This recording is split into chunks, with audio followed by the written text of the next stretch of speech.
Notre Dame Dons football is on the air from Legends Field in Niles, Illinois.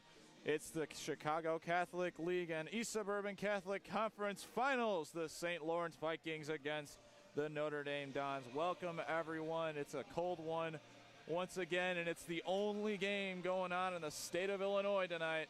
The Dons and the Vikings. Welcome, everybody. Danny Berg and Hank Friedrich back with you tonight for the Dons home finale of the season, and we're in for a rematch here tonight. Oh, yes, and this is playoff football, so you know this game's going to be a little different than the last outcome. As the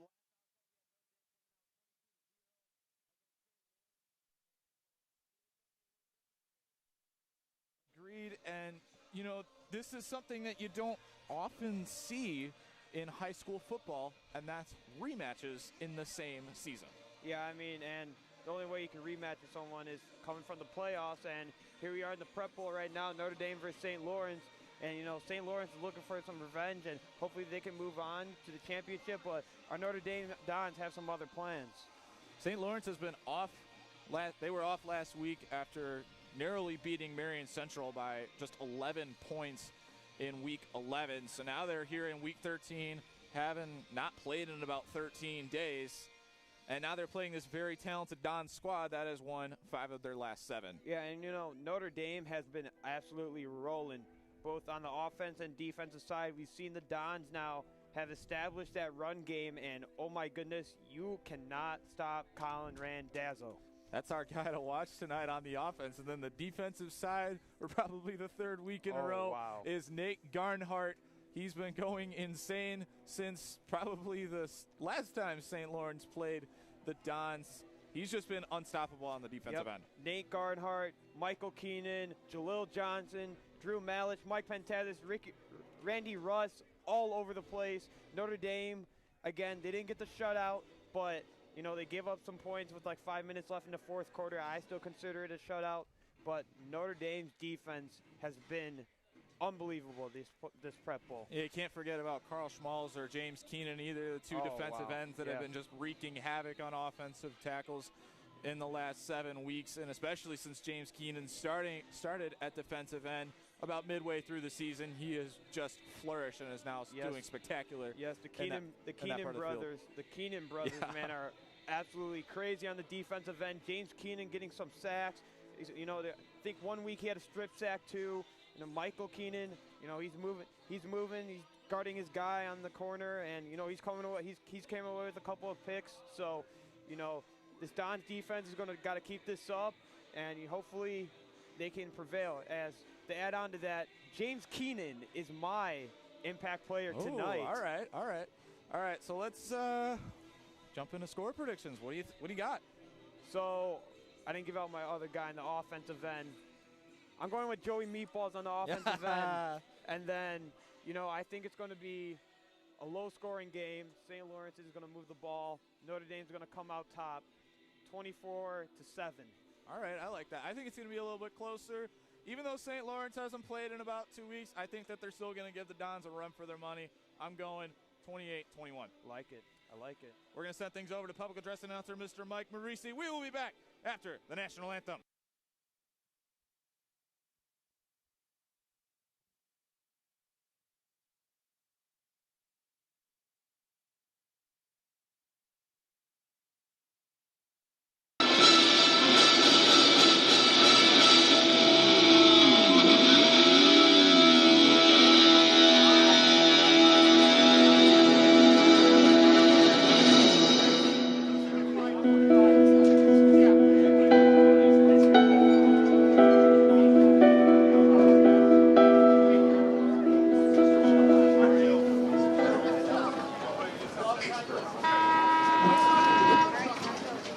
Ladies and gentlemen, welcome to Legends Field at Notre Dame Stadium.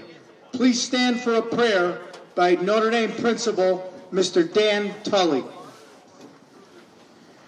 In the name of the Father, and of the Son, and of the Holy Spirit, amen. Heavenly Father, we welcome your presence here among us and your love alive in our community.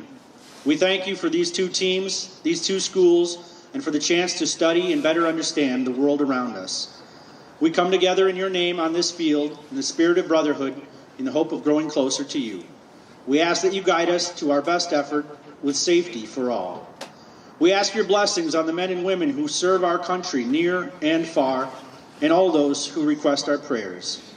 Do not let us take these nights for granted, for we all come away winners in you.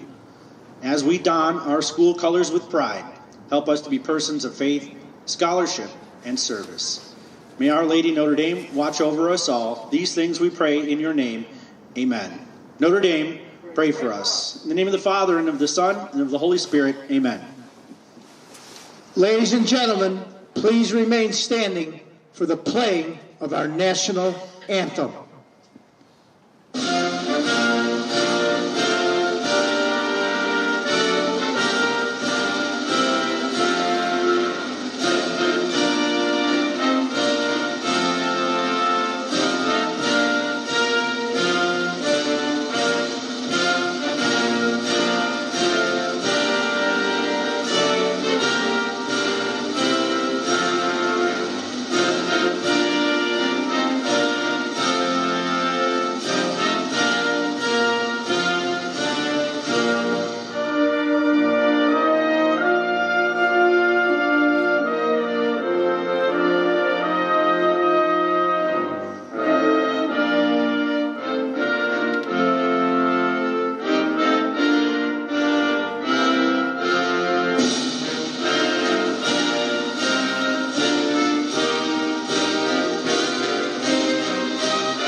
We are just moments away from kicking off the only game in the Chicagoland area and probably the entire state of Illinois. It's the Dons and the Vikings.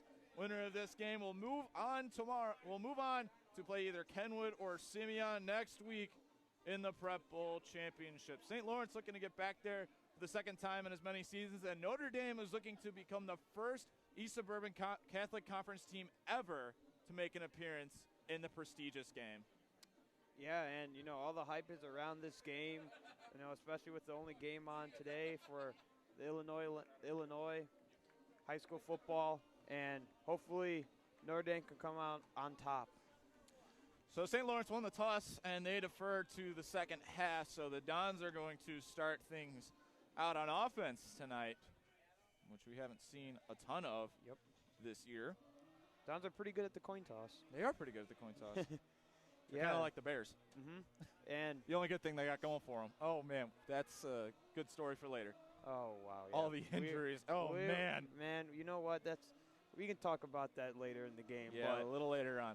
But right now, St. Lawrence kicking against the wind, guys. The wind is blowing north, so it's going to be blowing to the right from what you guys are viewing right now. And let's get ready for some football, man. Oh yeah, we got a good matchup.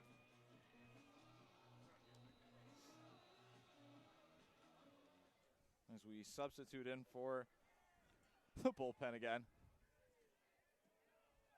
Garnhart finally brought down at about the 31-yard line, and that's where we're going to meet Enzo Ricciardi and this Dons offense, who's put up 31 points in each of the last 2 weeks. You look at 3 of their last 4 games, they've scored at least 21. So they've been doing pretty well. Yeah, the offense has been absolutely rolling. But, I mean, credit the defense also. You know, the offense giving some defense some rest. You know, it's not like during the regular season when Notre Dame, you know, they would continuously have 3 and outs and the defense was on the field the majority of the game. But right now, Notre Dame's offense is a completely different story than what it was in the regular season. It's a cold one out here tonight, and I think that begs to see how much of the pass game we're going to see from either team tonight. We're going to have to wait to see that as Randazzo out for a carry of about 3 yards on first down. And that's going to be the main theme of tonight for this Dons offense, is running the ball to their one of their all-conference running backs, Colin Randazzo. Yep, and, you know, Colin's been playing amazing, but also credit Enzo and also Frankie. You know, they've been running the ball really well. And, you know, like I said, that three-headed monster in the run game, offensive lineman has been working out pretty well too.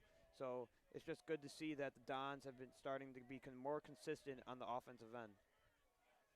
2nd and 7 from the 36. There's a little bit of movement from Laurence. Randazzo is going to come close to never mind. They're going to mark him out at the 40-yard line. So he'll be about 3 yards short of the first down. And 3rd and short coming up for the Dons. Another thing that I'm interested to see play out tonight is the Dons had a little bit of an illness scare this week. A couple guys are out. Shout out to them. They're watching tonight from their homes as a big letter Z with what looks like a pineapple coming from the St. Lawrence sideline just decided to show up. So I'm really interested to see how, you know, the loss of some of these players. Flag is thrown. They whistle it dead. Interested to see how it plays out for some of these guys. Yeah, it sure is. I mean, Notre Dame having some guys out is definitely not a good thing, but was St. Lawrence lined up off sides there? Possibly. Yep, they were. And that's automatic first down for Notre Dame. As Notre Dame's going to be moving the sticks. As they're ready to snap the ball, they're already at the line.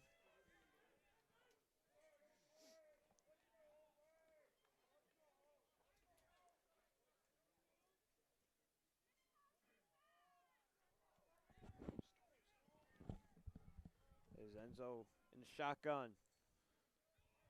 It's going to be Frankie to run this one. Still going as he's knocked out. Yep, and here we go earlier with the Notre Dame run game. Offensive line doing a great job marking up against their guys on who to block, and you know, Notre Dame's just moving the ball. A second down for Notre Dame from the St. Lawrence 45-yard line.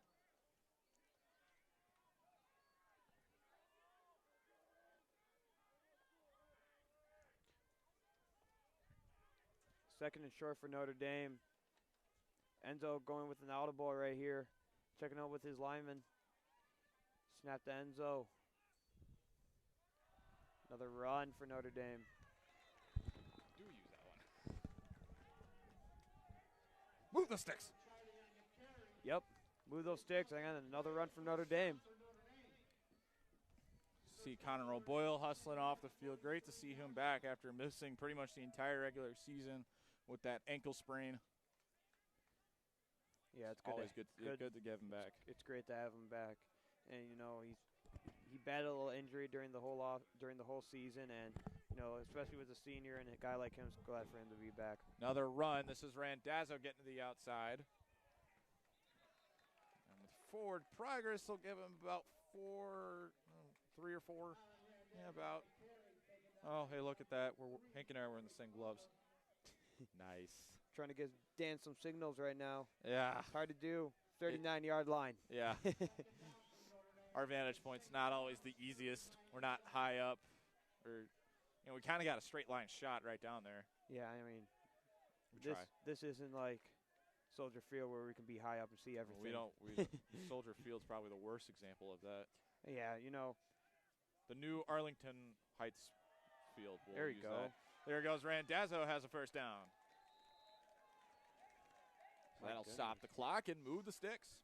Yeah, and, you know, something to include here, you know, Notre Dame hasn't really thrown the ball, but, you know, the wind is against their back right now. So, you know, passing game here would not be. Not the worst idea. Yeah, it's not the worst idea. And especially with the wind against your back, I mean, Laurence is going to be a different story. But as of right now, Notre Dame draining that clock. It's already been 3 minutes pretty much. So hopefully Dons can keep moving the ball and get in that end zone. They're going to give another one to Frankie. Has a first down and more. Oh, Touchdown. Yes, sir. Frankie Ricciardi with a 30-yard touchdown, and the Dons have a 6-0 lead. Frankie Ricciardi, give me 6, baby. Notre Dame, 6-0. Quick play. I mean, I was just talking about how they were moving the ball really well, and they just scored right after. There goes that all-conference running back, Frankie Ricciardi, putting one in for 6. And the Dons take the early lead. It's a great way to start off the game. Oh, yeah. Set the pace for Notre Dame. It always confuses me at this formation. You always wonder why they do that. You know, I think they're just checking up on who St. Laurence is going to mark up with. Maybe go for two? I don't know, but Yeah, I never understand why they have, like, it's just Jamadi, and then they all come over. Shinnick will put it through. I don't know. Maybe I should find out about that one, because I don't know what it is. you know, I've seen some college teams do that, but you know, I've never really seen them snap the ball to go for two. But you know, I'm not sure. But however, Notre Dame up 7-0 against St. Lawrence.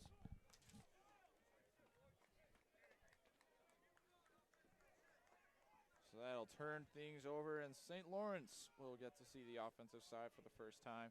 And I think it's high time now that we deliver our new big news. We're adding some more content to our repertoire for the winter, along with hockey, which will be on December 11th when the Dons take on Marist. We're going to be partnering up with one of our sister schools, Resurrection. We will be doing select home games for them starting on December 1st. We're really excited about that, partnering up with one of our sister schools. We're very excited for it. They're very excited for it. And you'll get to see some new faces. Yeah, that'll be exciting. It is exciting. I'm looking forward to it. No fair catch called there by Mike Gentile. And he's going to be brought down. Not going to get much. He caught it at the 30. They down it at the 33. So it winds up not doing much at all. And St. Lawrence will take over in relatively decent field position. Yep, and Nate Garnhart on the tackle there on special teams. He's going to move over to corner right now. Now it's interesting. Let's see what this Lawrence offense can do. You know, as last game they didn't score any points, so maybe the offense is going to be a little different against this Notre Dame Dons defense.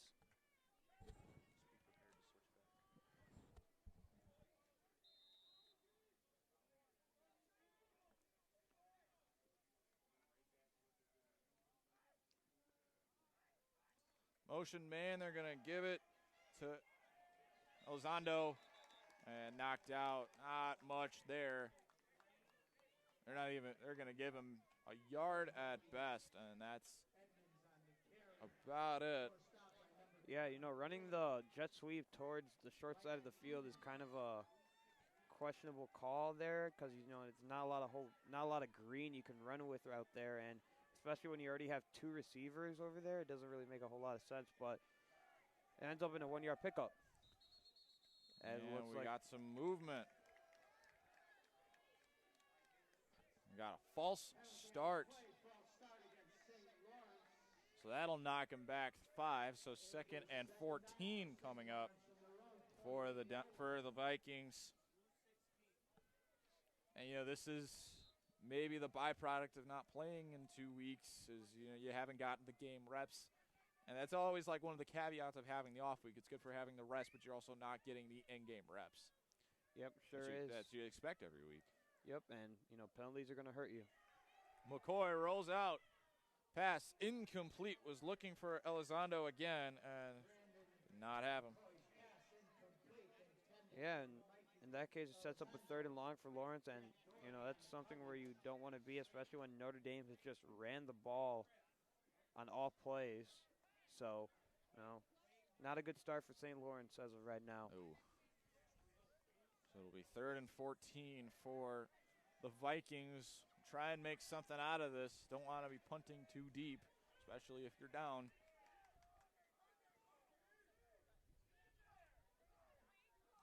And the Dons creating a ton of confusion up front. McCoy is going to run with it. Still up. Nowhere. And able to break Prozel's tackle, and McCoy just runs out of bounds. So it'll be a 3 and out for St. Lawrence, and they're not really even able to pick up those penalty yards. 4th and 9 coming up. Yeah, and off the gate, St. Lawrence was trying to get a little jet sweep to start off, and then the penalty just kills you right there. And an incomplete pass, and it looked like they were trying to throw right there, but, you know, nothing really happening right there for Laurence. Booting that away is Antikits. There was a scare. That was a scare, Nate. Nate. Careful, Garnhart. Yeah, and over the course of the past couple of games, he's done a great job, picking up yards after the punt. But again, in the regular season, we saw a couple muff punts from Nate Garnhart. However, he's cleaned it up over the course of this prep bowl. So yeah, hopefully, 2 more games left, he can give me a touchdown return. I need a return. You've been waiting for that all year. I have, man. Just break free, Nate. Break free. Laurence blitzes, and it's going to be Enzo that'll run that one up for a gain of 3. As Bus making that tackle. I'm really interested to see when Notre Dame's going to bring this pass game out, especially after running the ball this whole time. A play action would be perfect right here. And at this point, you have to be anticipating that Laurence is expecting a run. Yeah, and you look at this defense right now, St. Lawrence. They got 5 up front. Yeah, and look, there's no safety. Blitz. Look at that, there's no safety. Ricciardi looking to pass, gets rid of it, and incomplete. Ricciardi not able to get a foot down. So it'll be 3rd down coming up for Notre Dame. Yeah, it brings up 3rd down. As if I'm Notre Dame right now, I'd just throw it right where that 45-yard line is. Hopefully you can get a couple more, and then, based off of that offensive line, the way they've been pushing up front, I would go. You're in 2-down territory. If you get anywhere close to that stick over there at the 49-yard line, you go. And this isn't really a position where they want to punt the ball. You're not deep in your own territory. You're pretty much at midfield to an extent. 3rd down and 7 from the 42. And something else that's been working for Notre Dame is that screen pass. Ricciardi, pass, completed. Gallagher, does he have enough? Yes, he does. 1st down for the Dons. Gallagher with a pickup of 8. Yep, Adam Gallagher on the slant route, wide open, as Notre Dame's going to get into St. Lawrence territory once again.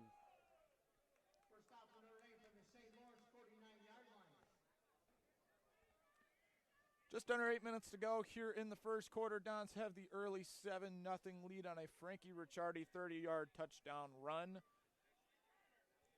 on the opening drive for the Dons. St. Lawrence had a 3-and-out, and the Dons are once again driving down the field. Give this one off to Randazzo. Trips up, and he'll get lucky if he gets back to the line of scrimmage, and now a flag is thrown. Was that after the play? That was after the play, yes. All right, so I'm interested to see as our referees are going to huddle up. So we'll see what this one's all about. We got a holding penalty. So that'll set him back. It was already a loss of 1 from Randazzo, so that's going to set him back 10 more.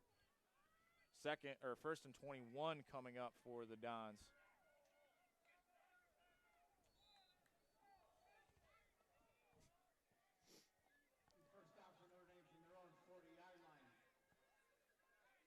Yeah, this is something Notre Dame has really been struggling through the course of this season, is that those penalties, not really so much of the penalties, but, 20 yards from the sticks does not help. No. Did this one to Frankie. Able to break some tackles. He'll get about 7 on 1st down. So they get some of those yards back, not all of them. Call that 2nd and 14? Yep, I can do math.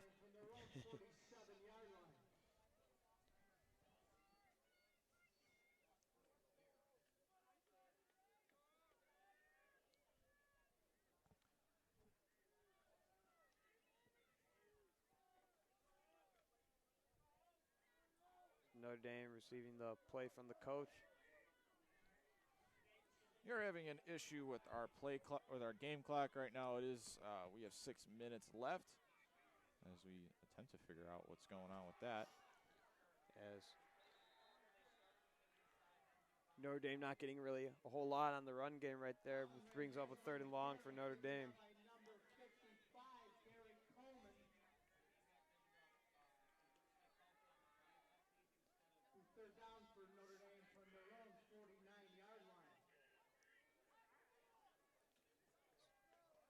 Great opportunity for Notre Dame to bring out that screen pass I was talking about earlier. You know, Notre Dame has done a great job executing the screen pass, picking up some good yards, and you know it's a less of a risk than throwing it to a receiver that's covered. So here it comes, end zone the shotgun. Oh, as it looks like Notre Dame, Nate Garnhart jumped early. It's going to be a false start for Notre Dame, which is going to set them back a little more.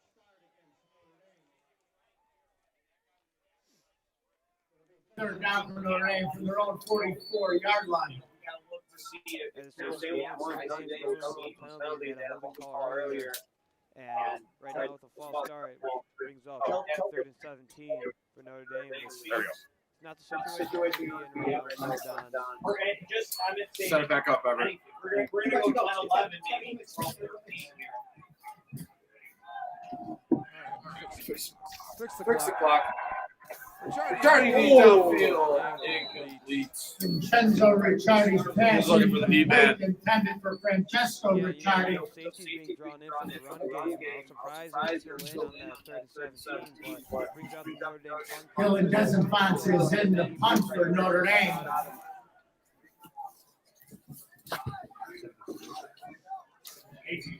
Mike Dylan Desinfante will punt T for St. Lawrence. A lot of him Seen yet. a lot of him yet? You didn't really see a lot of him last No, week. I mean, it's a good thing not seeing him, even though I love to see him on the field, but He Got in as a receiver last week. Fair catch is caught All right, hey, here we go. by Let's go. Genton.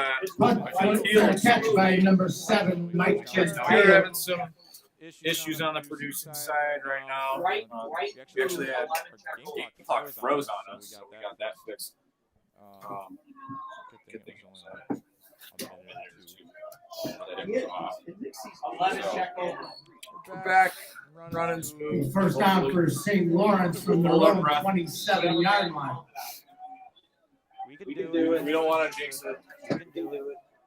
We're working overtime right now. Yep. You know what? It's worth it considering what's coming up in basketball season.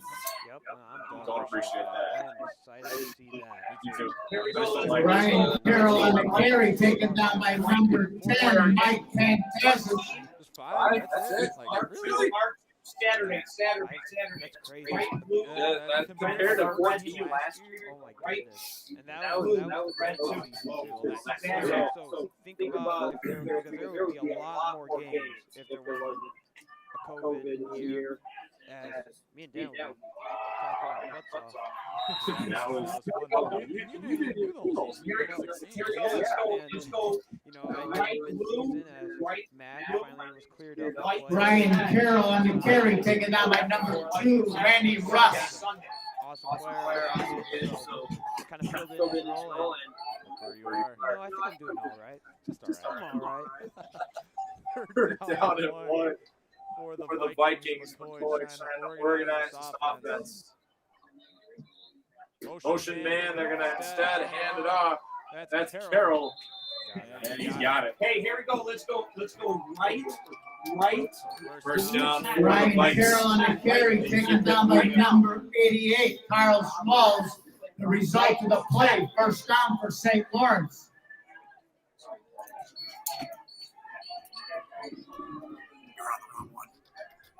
Come on, let's go. Speaking of basketball season, a lot of new faces on that Notre Dame team. Here we go. Let's go. And flags. Flags in it from every angle. Yeah, it looks like that's going to be on Notre Dame. Hey, let's go. Flag on the play, offside against Notre Dame. Right. Make it first and 5. Yeah, St. Louis trying to get some energy from the sideline right Let's now. go. 3-9. Right. 3-9. Right. 3 penalties. Good job, Palmer. Hopefully, Notre Dame can clean that up.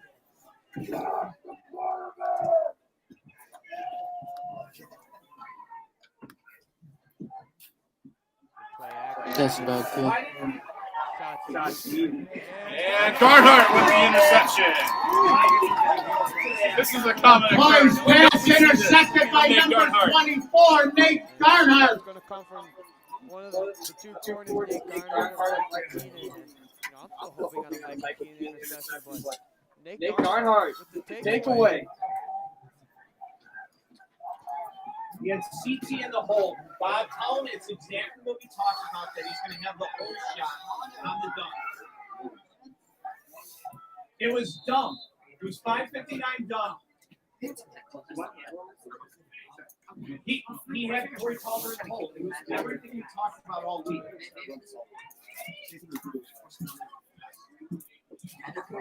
First down for the Dons. Keep having issues. Clock does not like us tonight. Flip off to Ricciardi. Still going. Has the first down. Has space. Gets stripped. And Jensko Ricciardi on the carry, taken down by number 7, Mike Gentile. The result of the play, first down for Notre Dame.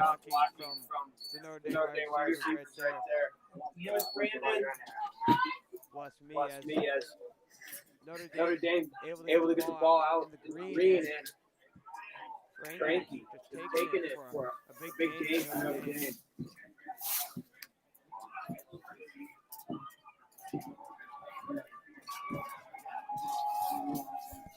We got the whole shotgun. Hands off. Randazzo. Oh, I just stepped in. I'm sorry. Colin I'm sorry. on the carry, taken down by number 44, Tommy Fuss. You will. We got an injury, and we will head off.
Return back as I mean, I'm fine with it. Fuss is able to walk off under his own power. His second Down for and Notre 8 Dame coming up. from the St. Lawrence 46-yard line. Who knows? We'll find out in about another 2 minutes if they ended up working. I hope. It's weird. We've never had that many clock issues before. But here's why. So I'll give an explanation as to why that is. We actually use a second computer for our game clock, and there's movement, a lot of movement. So we actually use a second device for our game clock. So we screen mirror it onto our streaming software and go I from don't think it there. was against Notre Dame, false start. So for some reason, it's jumping around a lot and it's changing its position. It's very weird. All right, that's fine. Tell him. We've been good all year. We haven't good all year. Yep. And you know what? It's Bob, are you gonna go meet last home football game. Hand off to Randazzo. I mean, we got to figure out who Colin Randazzo on the carry, taken down by number 6, Ardell Chambers. And number 9, Connor McQuinn. there. candidates, they understand we got to have some urgency getting in and out of the huddle. Third down for Notre Dame from the St. Lawrence 48-yard line. Third and 11. Downs. What do you think, Hank? 4 down territory? Oh, yes.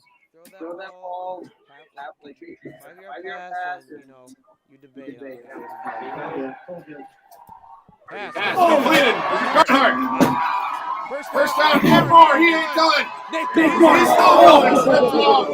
Vincenzo Ricciardi's pass complete to number 24, Nate Garnhart.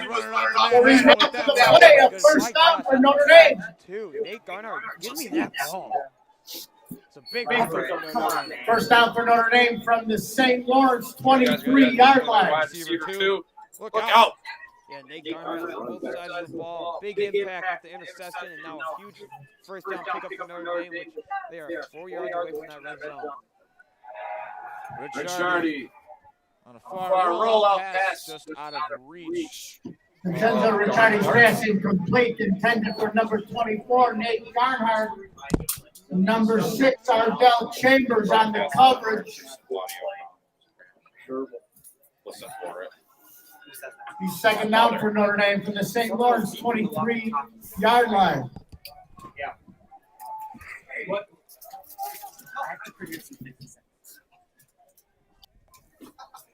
Just under a minute left here in the first quarter. I mean,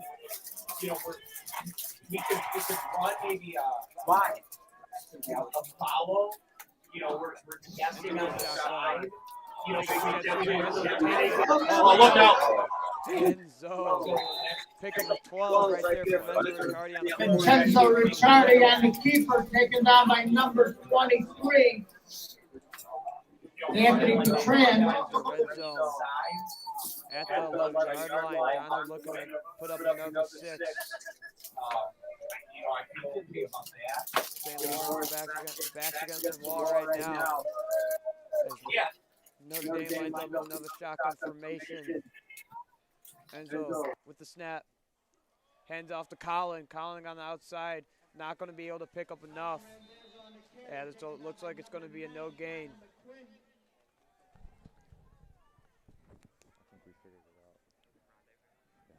Brings up 2nd and 10 for Notre Dame. Hey, I came back. He did. Danny came back. I'm back. He's back. Looks like Notre Dame's going to take this into the first quarter. Yeah, looks like it. All right, so we're going to transition over to the second quarter. We will be back in just a moment.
We return back to Legends Field, the start of the second quarter.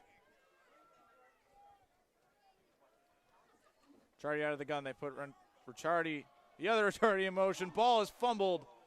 And it looks like Enzo got back on top of that. And that leads me into introducing the guest analyst for the second quarter, the moderator of the fantastic club that we are, Cale Hopper. Welcome in, sir. Thank you, sir, Mr. Danny Berg. That's a very generous introduction and title you gave me. An analyst here? Analyst, wow. Yeah. Giving some colored commentary here. Yes, you are.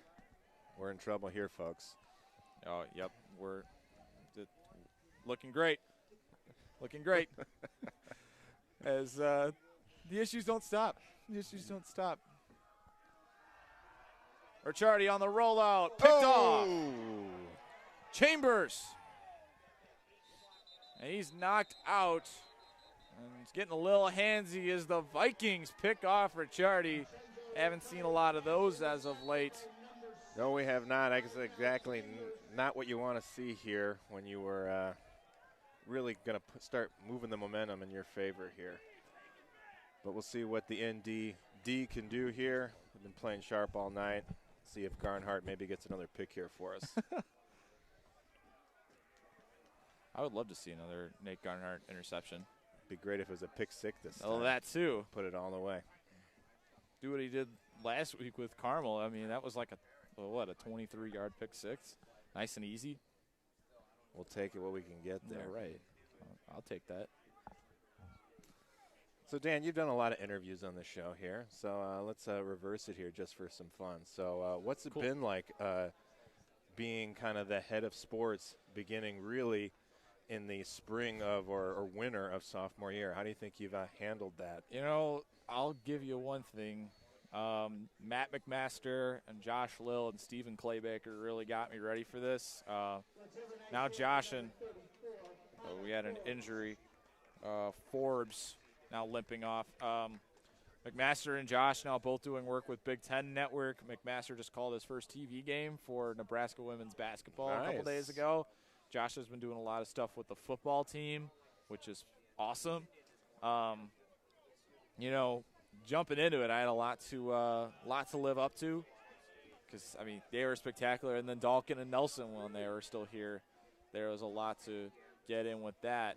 So quite a legacy there, really, with all those guys getting a chance to work with them. And it's always good to see that you're kind of picking up where they left off and not only finding your own here, but expanding the media crew's reach. It's been a lot of fun, and that's, you know, we were doing a lot more stuff than I don't think we would have ever done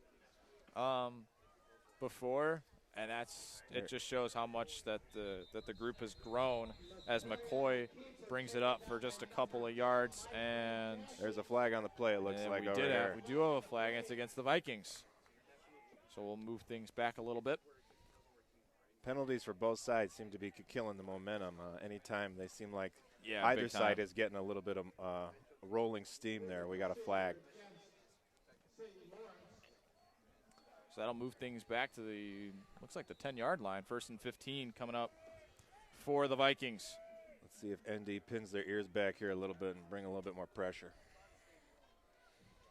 Looks like they want to blitz as Russ now moves off. They run it up the middle as Carroll will get about 5 or 6. Yeah, I'd put it in the 6 neighborhood. Yeah, I'd say so. But, yeah, we got Resurrection basketball coming up soon. That's going to be a lot of fun. We got hockey in the middle of December. We did a ton of soccer games this year, which was You guys did them all, didn't you? Almost all of them. Pretty darn close. Yeah, at least half. I know that for sure. They had such a great season this year. They did. It was obviously a heartbreaker there at the end, but really fantastic team by Mike Smith there, the head of that. Just incredible program the last couple of years here. It's only going to get better. I'm very excited to see it next year. McCoy will hand off Carroll, and he's not going anywhere. Never mind. We just got deked too. There goes McCoy. He's down the field. Johnson finally brings him down at the 24. I think everybody's thought that. I was faked out of my boots there for sure. I'm sitting there watching it go back, thinking it's a big loss. I was thinking there that Malish had brought him back, that brought Carroll back, but it winds up being McCoy taking that one. About 60 yards. Unbelievable. Must have snuck the ball under a shirt trick there because, man, I was totally faked out. I got faked too. That's saying something when the eyes above all of a sudden don't know where the ball's going. We didn't even catch it. We saw Malish taking Carroll backwards, and winds up being a 57-yard run for Brandon McCoy. Well, let's see if history repeats itself because this is usually where we get a flag here. This time they give it to Carroll, so we got that one right. He goes up for 3. At least we know how to laugh at ourselves. We try, right? We got that going. If we wouldn't laugh, we would cry here, folks. Exactly. You're not wrong. Well, I'm thinking ND's D here is going to bend, not break here. So they're going to stiffen up here and hold these guys, St. Laurence here, to have to settle for 3 at best. So this is your 3rd year with the group. I've been here as long as you, Dan. Yep. How much has your paycheck grown? My paycheck? Yeah. Dollars and cents here. Oh, boy. But no, what's really fun with the club is obviously you guys. And you guys wanted to completely kind of take the lead of where we had some nice seniors. We obviously have a pandemic in the middle of everything here. But the way the club has really grown over the last 3 years especially is more of a testament to you guys than it is to my leadership. So my hat's off to you fine gentlemen here. Thank you. We got 3rd down and 6 coming up for the Vikings. They badly need a score as they've been struggling on offense for most of the night thus far. On a sweep and knocked out is Corey Tauber. Yeah, he was able to find that corner there and get just enough to get a 1st down, keep this drive going for St. Laurence. So it'll be 1st and goal for the Vikings. Big possession here, as you were saying, Dan. If they can get a score, all of a sudden this becomes much more of a dead heat. And it's uncharted territory for the Dons this entire month of November. They've only given up 7 points, and that was a garbage time touchdown to the Corsairs last week. A lot of O's in our favor. That too, and they held with St. Rita for the entire first half. It slipped away from them late, but down the stretch they've been playing really, really well. This team's gotten better and better each week here. McCoy's not going anywhere. Johnson was the first one to him. Garnhart helped, and Mike Pantazis also there, so that'll move him back.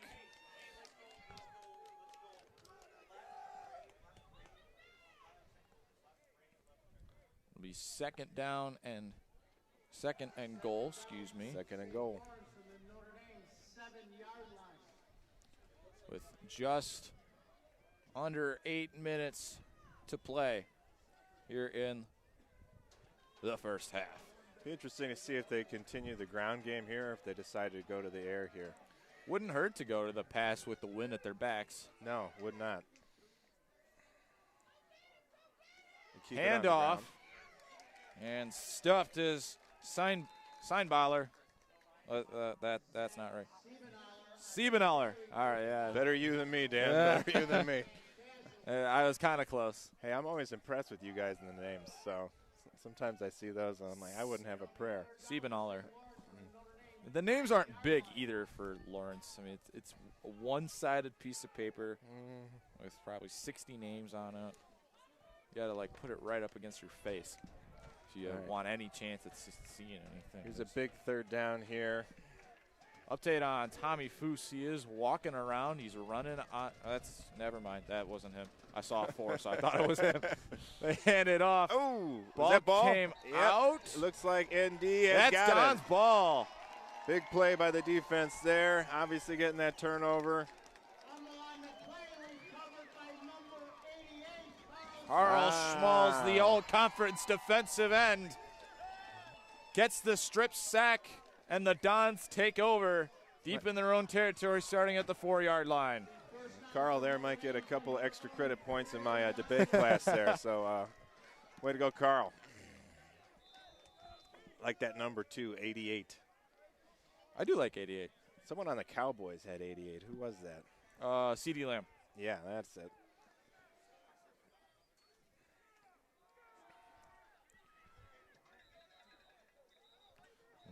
Hernando's Rule it picks dead. Up.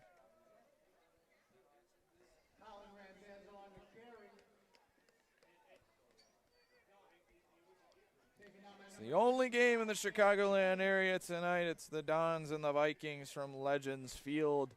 We want to thank everyone for coming in and watching. I'm sure we got a lot of St. Laurence fans once again with us for the 2nd time, and probably a lot of Chicago Public League fans in here too. Kenwood and Simeon are the 2 teams that could face one of these 2 next week as we hand off to Randazzo for a short gain, 3rd down coming up. Probably scouting things out for the possible contender, obviously. Yeah. Is that next Friday? That would be that game? So the tentative date was Friday morning, but I think that is in the process of being changed. Don't really know. Gotcha. The initial thing that came up from Mike Clark was Friday at 11 at Gately Stadium, but I'm talking to some of the players this week. I guess doesn't sound like the case. Gotcha. We're going to find out. As it's Enzo that's going to run this one up, and it's going to be a gain of 2. And it's going to be 4th and 7. So Desinfantes is going to have to punt deep in his own end zone. Back to receive is Mike Gentile. This guy seems a little shallow to me, but I guess we're about to find out here. Desinfantes is a good boot, but you also got to consider that the wind is blowing against Desinfantes. We'll see if that impacts. Almost a block punt. It's a line drive. And takes a St. Louis bounce there. That one's going to be down at the Dons 27. And the Vikings have terrific field position. After that turnover deep in Dons territory, it pinned him down at the 4-yard line and weren't able to do much with it. So now the Vikings, with just under 5 minutes to play here in the half, will have an opportunity to put one through. Much more of a battle here tonight for the Dons. Obviously, the last couple of games have been getting, or last few games, I should say, really comfortable getting out ahead and taking that into half here. We'll see what St. Lawrence does. McCoy with the handoff. There goes Carroll, still pushing his way through, and he'll get about 6. Sounds good to me.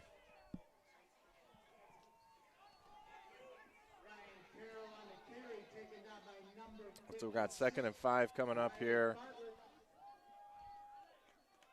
A little over 4:30 left here in the half.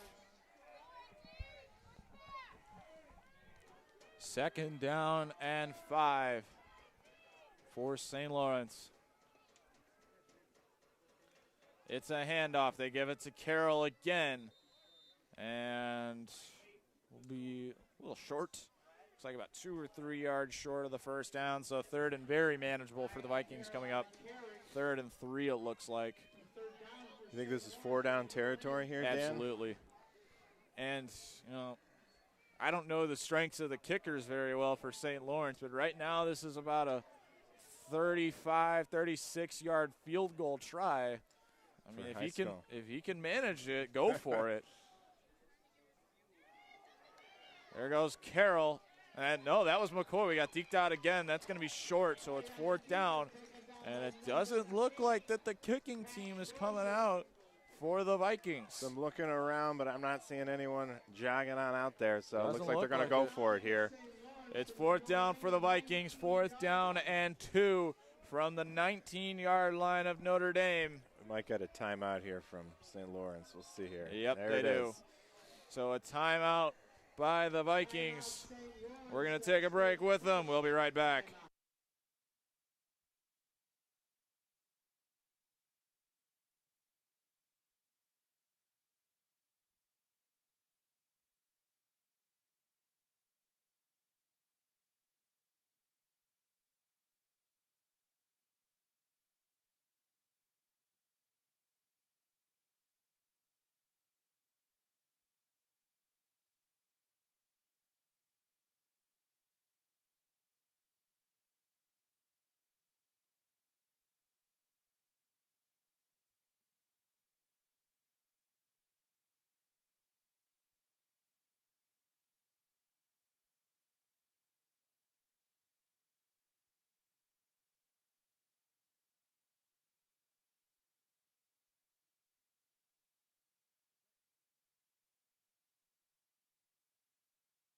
We come back, 4th down and 2.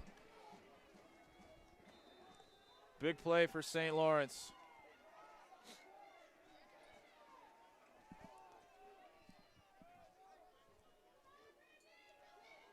It's a sweep.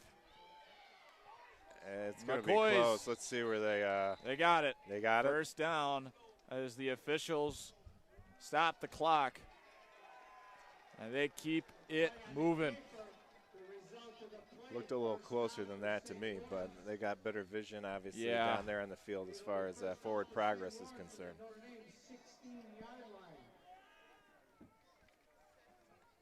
So it'll be first down with under 3 minutes to go and 2 timeouts to play with for the Vikings. Obviously, probably want to try to manage the clock and keep the ball in their hands for the rest of the half because they would receive it. There goes McCoy on a design quarterback run. We've seen a lot of those that have faked even us out. But I think now the Dons are starting to figure it out a little bit. They sniffed that one out for sure. Yeah. We'll see if they do the opposite of that, though. So now that maybe. Now that we're honed in down to it as well, let's see if they change things up a little bit here. We'll call it 2nd and 7. 3-yard gain for McCoy. As the Vikings looking to punch one in before halftime. What's been a very defensive battle thus far. Slugfest. They give it to Carroll. Indeed, no movement all over for him. that, yep. Nice penetration in the backfield, stop him dead in his tracks. Man, why haven't you done this before? You know exactly what you're talking about. I just learned from you guys. That's what I get for, turning the game on in the theater, trying to stay warm, Hey, being you weren't smart. supposed to tell anyone that. That was the secret.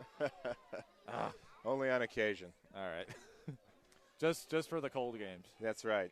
I do like to turn it on in the theater, though, even when yeah, you got the surround sound in there. Well, the surround sound, and I just get a chance to hear what you guys are saying a lot more.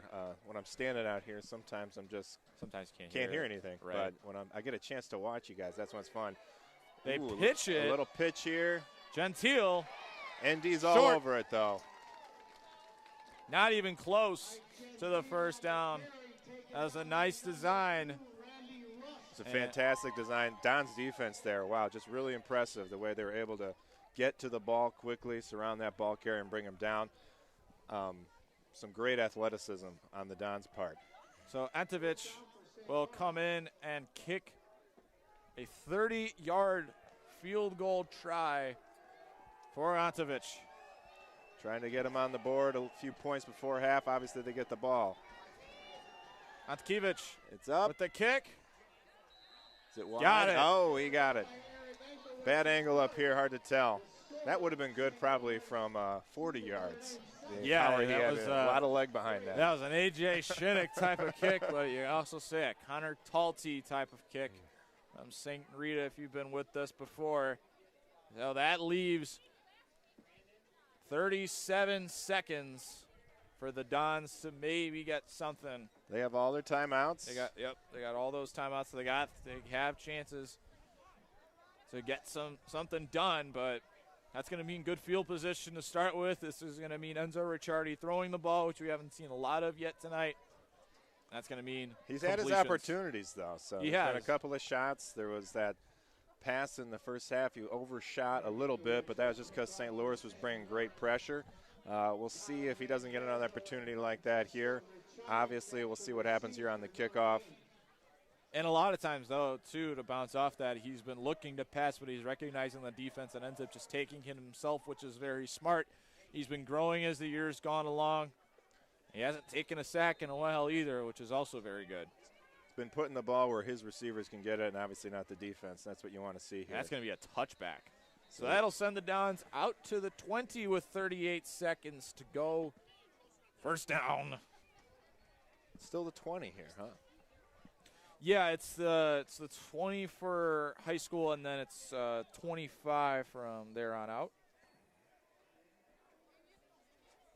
Wonder if that will eventually trickle down, or if the kickoffs are just a little bit safer at slower speeds here. You know what I want to see? Did you watch the XFL in 2020 before it shut down? I watched parts of it, yeah. I really like that kickoff rule. Yeah. Was that the 4th and 15? No, that was the onside kick thing. That's okay. As I think they will. Nope, doesn't look like they're going to call timeout.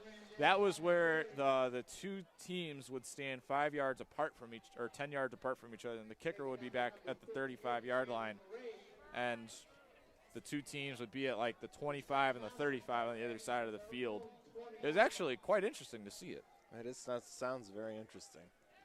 I know one of the proposed rules for the NFL to make the kickoff safer was that you'd start with a 4th and 15, I think, from your own 30-yard line.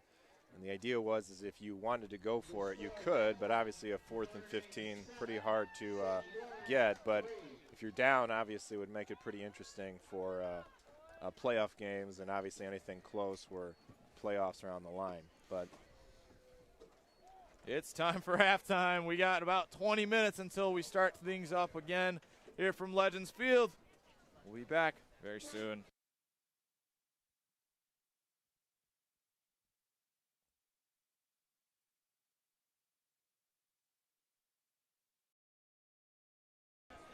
As we are back at the Don Dome at Legends Field, Notre Dame up with a 7-3 lead against St. Laurence Vikings here. And, you know, a weird first half, I must say. Yeah. As I was watching, you know, it's closer than expected. You know, we kind of blew them out last time, 22-0. So for it to be 7-3 coming into the third quarter, you know, that's pretty not unexpected. Yeah, you know, especially with, you know, more things are up for grabs this game as the winner will go on in the Prep Bowl championship. You know, what adjustments would Notre Dame have to make in order to solidify this lead and, you know, get the win? I say keep up the defense. Their defense is doing great right now, but, you know, on some of those interceptions they had and, you know, that fumble that they recovered, you know, they didn't do anything with the offensive run. They recovered the fumble, you know, turnover of the ball, and we just did nothing on offense. We gained maybe 3 yards. So, you know, we just got to be more productive on the, you know, free balls that we get. Yeah, some offense adjustments as for sure for Notre Dame. And very quick right here, St. Lawrence, what adjustments they got to make?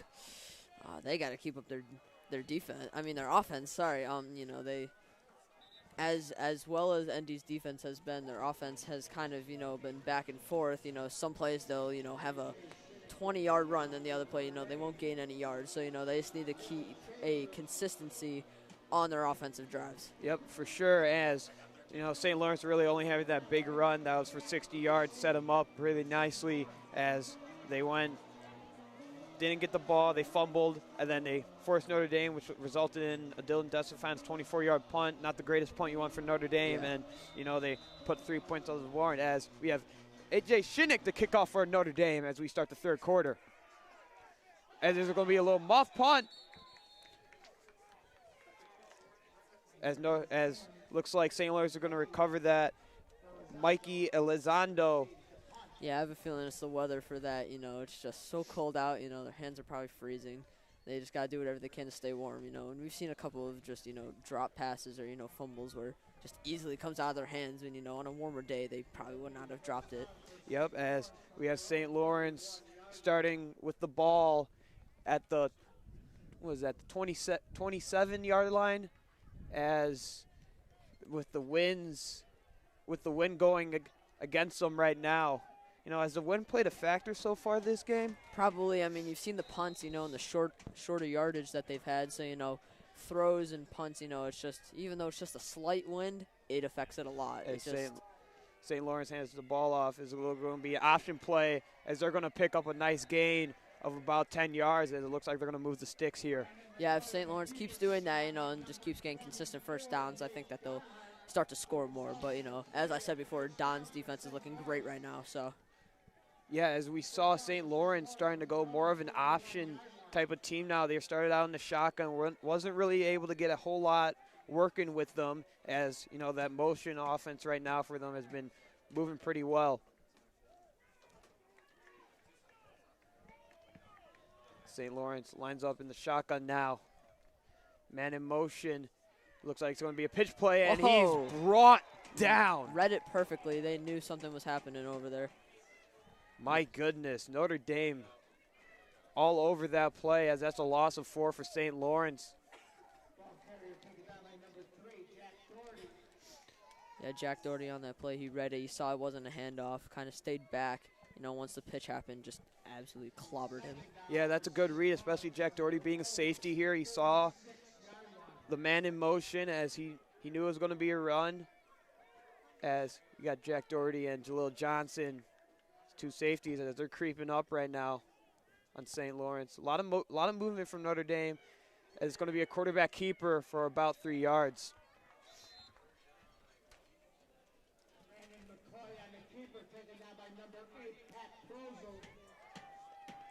So yeah, as I said before, you know, St. Lawrence just needs to keep up the consistency because, as we saw there, they just went on a 10-yard run, you know, got a first down, and now they just lost yards and are still, you know, 3rd and 12. So they just need to keep being consistent with the way that they, you know, form their plays. Yep, as Notre Dame's done a great job making adjustments to that St. Lawrence offense. Yeah.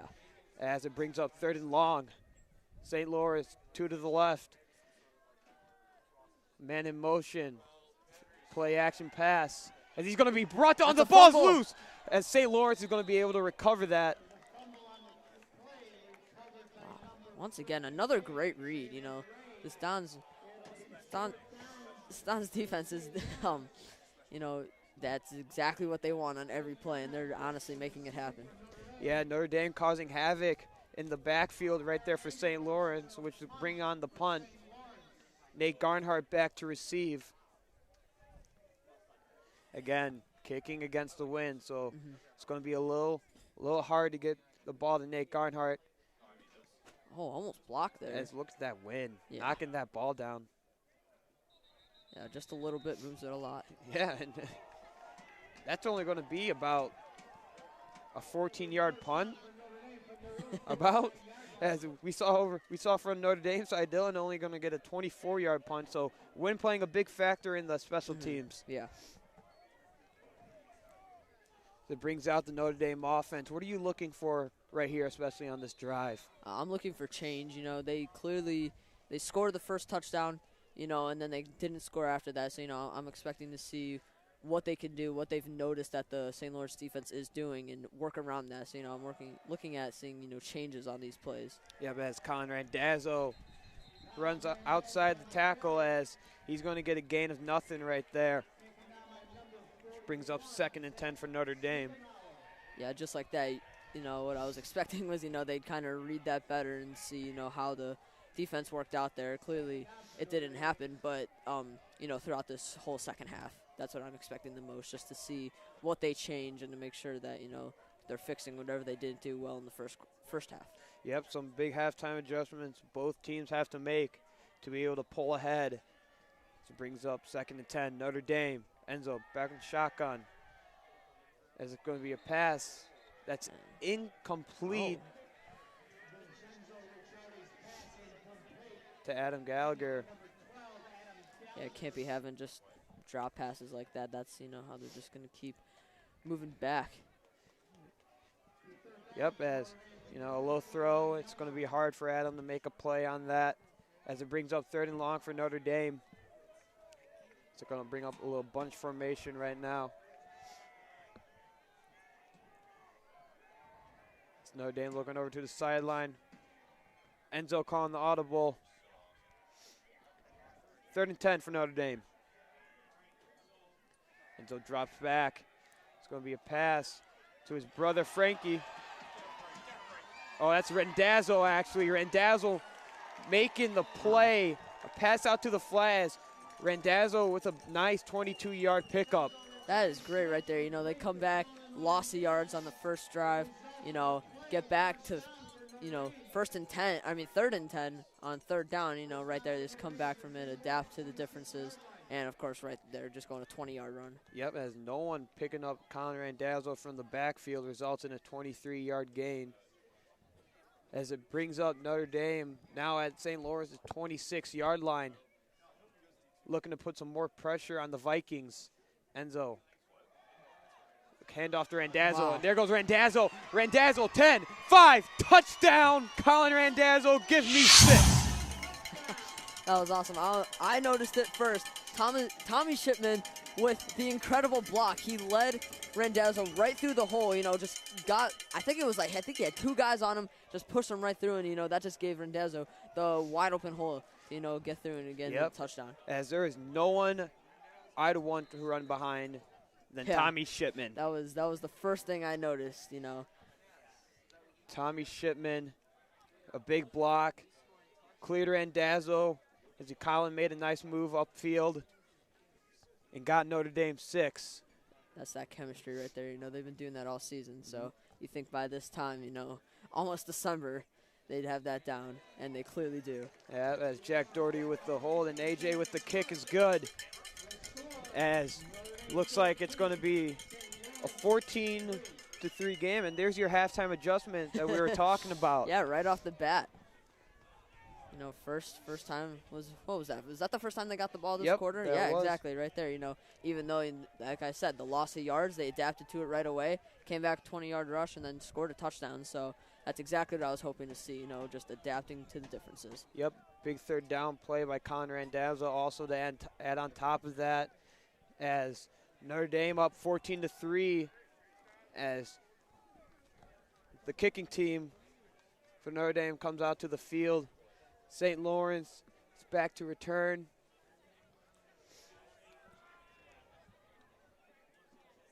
A little surprising, no one in the middle for St. Lawrence. Maybe Notre Dame, maybe a little pooch kick. Yeah, take advantage of that. Put it right in the middle of all of them, and hopefully, you know, they tackle each other. It's going to be a kick to number 7, Mike Gentile, as it's going to get St. Louis are going to start off with the ball at the 25-yard line. As here comes once again the St. Lawrence offense. This quarter wasn't really able to get a whole lot going. Yeah, that's honestly what I'm expecting most out of them right here is just, you know, like I said before, consistency, just keeping up, you know, good runs, and, you know, not, you know, gaining 10 and then losing 5. Just keep gaining yards at least, and not gaining, losing, just straight, you know, gain yards every single drive they have. Yeah, a guy to look out right here for Notre Dame's Carl Schmalz, big number 88 on the end. You know, he's been a big factor this game. He's been getting to the quarterback pretty well.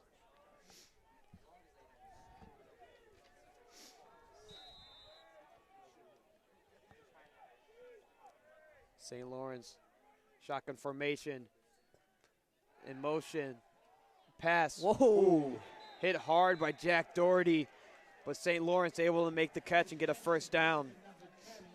Yeah, that was a great play there. You know, saw it right open over the field, and even though it was a big hit, you know, was able to keep hold of the ball and make that a complete pass. Yep, Mikey Elizado. Oh, yeah.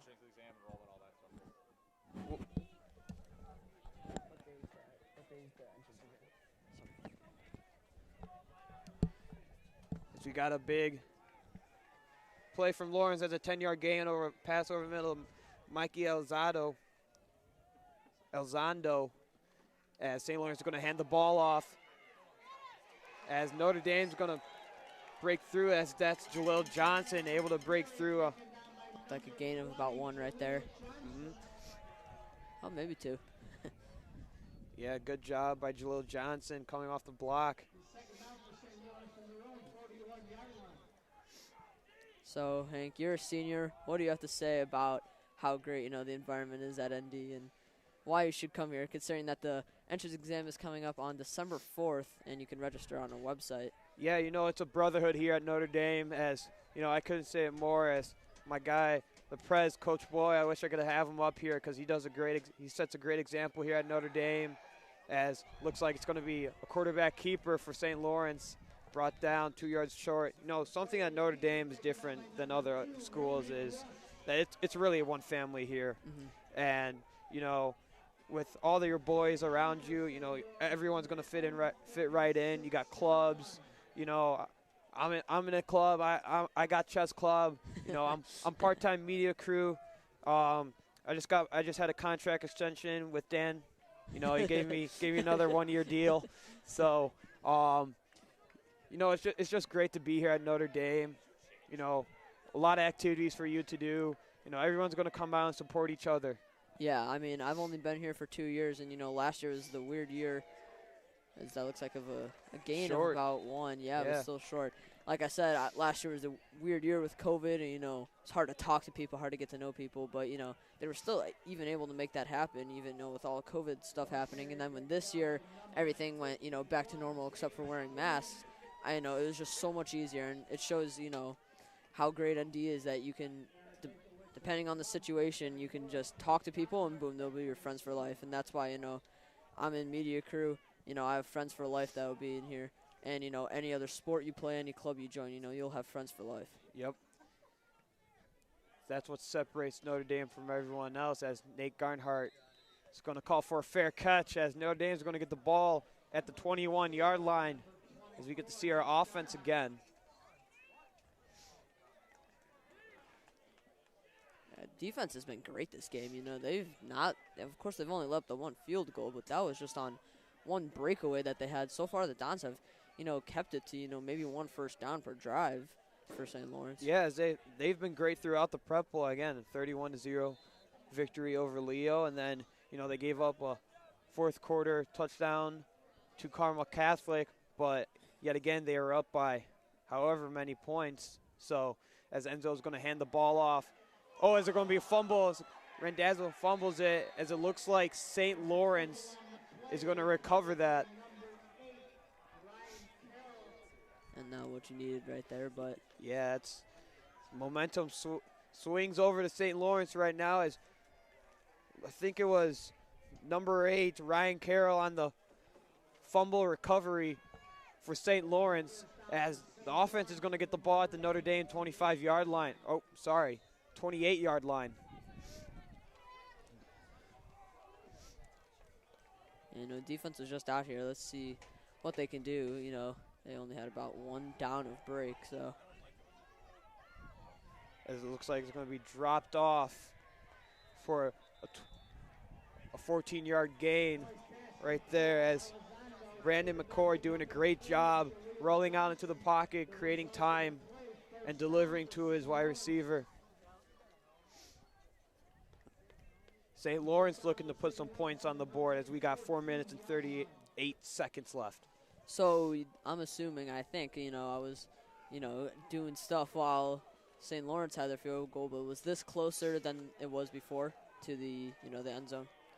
Yeah, I mean, field goal wise here, you got to consider the win also, as they're going against it. As that's why St. Lawrence is running the ball a lot, as looks like it's going to be McCoy with the keeper. So, yeah, this is probably the closest St. Lawrence has been to the end zone so far. Yeah, it sure has, as they're inside Notre Dame's 15. Second down for St. Lawrence in the Notre Dame 13-yard line. Notre Dame trying to hold them to a field goal here. What is something Notre Dame needs to do in order for that to happen?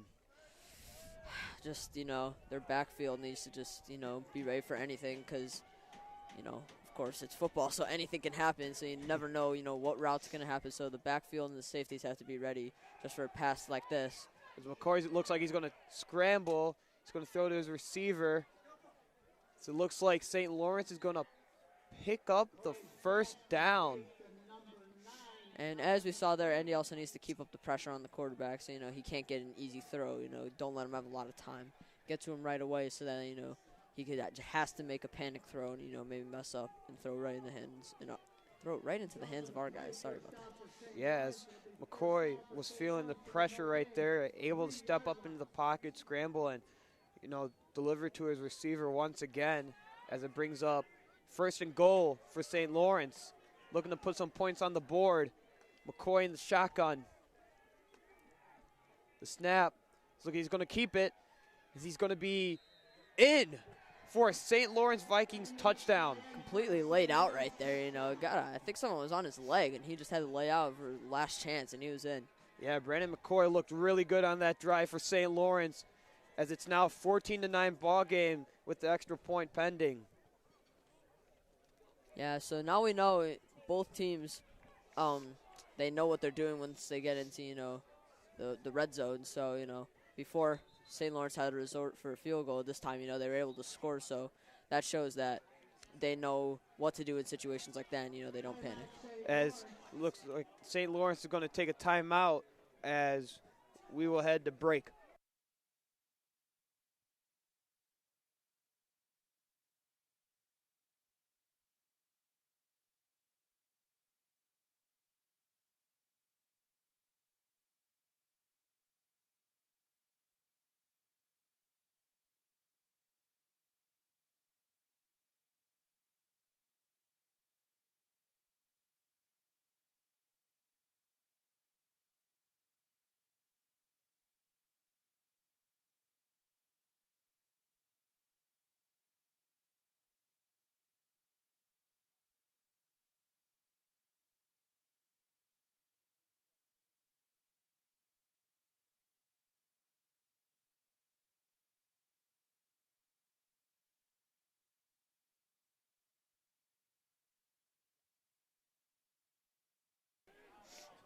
as we head back. St. Laurence going for 2. As McCoy is going to roll out. He's got a man as it looks like Laurence is going to get the 2-point conversion, making it only a field goal away from tying this ball game. Yeah, that was a great throw. You know, threw it right above everyone else's hands, but right into his receiver's hands. Yep.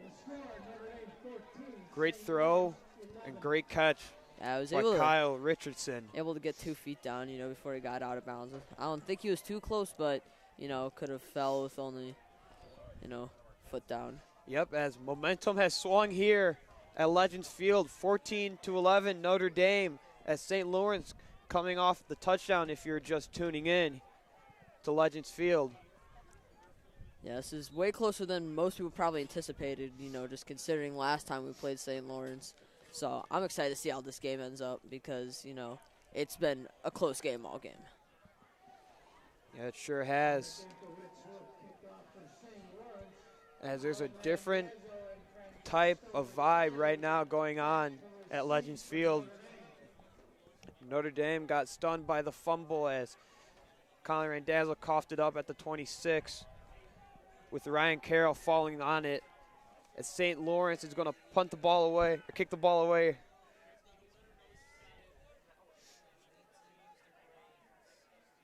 So good kick, and this looks like it's another muffed kick right there for Notre Dame. Special teams really not working for them. Yeah, I don't know if that was just the wind or, you know, the lights were in his eyes or something, but should not be happening this late in the game. Yeah, Notre Dame's going to for sure have to clean stuff up, as they're only going to get the ball at the 19-yard line. And honestly, not to be mean or anything, but our crowd was a lot bigger than I thought. Considering how cold it was and, you know, like I said before, it's almost December. I thought it was going to be a lot smaller. Of course, the student section isn't as big as it usually is, but just the regular crowd is, you know, there were more people than I anticipated. Yeah, as you can tell, some Notre Dame students are not people of the cold.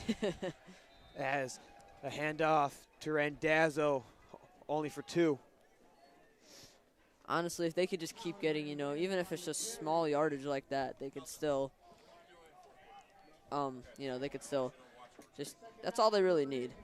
Just small gains so that in the long run, you know, they can maybe end up with a pass or something for a first down. Yeah, you know, draining, making that defense tired is something Notre Dame is really good at when they run the ball, as we saw it last week against Carmel Catholic, doing a great job, long possessions, winding up in a touchdown. As it's going to be another handoff to Randazzo, and it looks like he's just going to be short of the third down of the marker here, which brings up third down.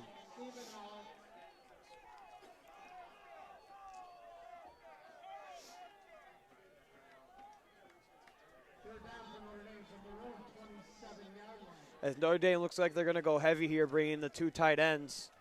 Notre Dame's going to go quick to the line right here. St. Lawrence making some noise on their sideline. It's going to be a wildcat formation to Randazzo. So it looks like Notre Dame's going to get a first down here to move those chains. Just a minute 55 left here in the third quarter. And, yeah, I'm excited to see what Indy's going to do here with, you know, the amount of time remaining. And they're still, you know, pretty decent way down the field. So I'm excited to see if they, you know, just go quickly or, you know, just kind of drain out the clock and just let the quarter end. Yeah, as Notre Dame get the first down on the wildcat formation, Enzo comes back out.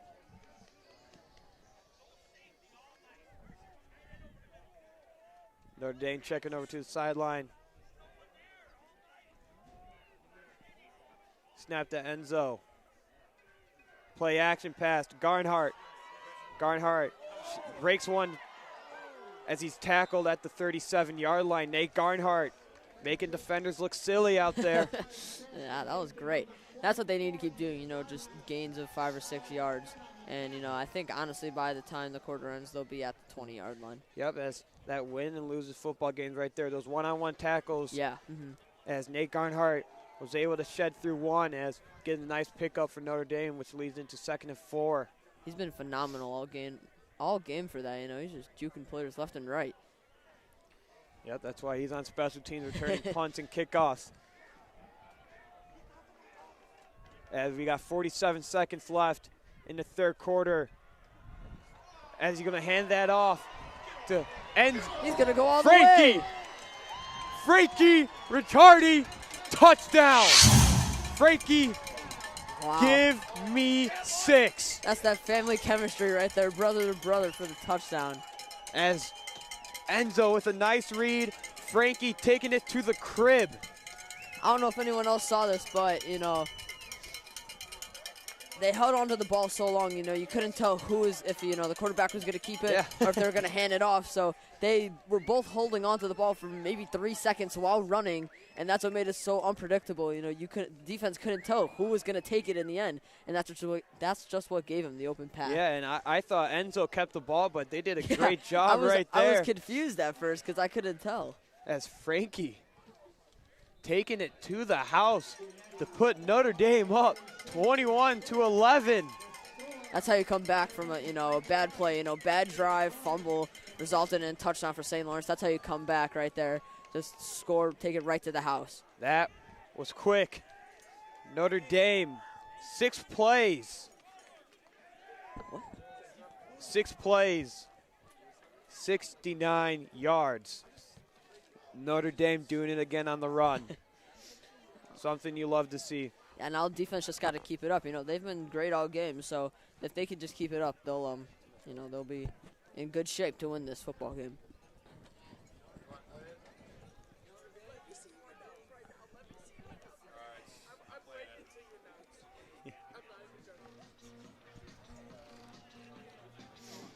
Got a new kickoff song going on. Love to hear it. That's the energy we need. Yep, Notre Dame swings the momentum right now.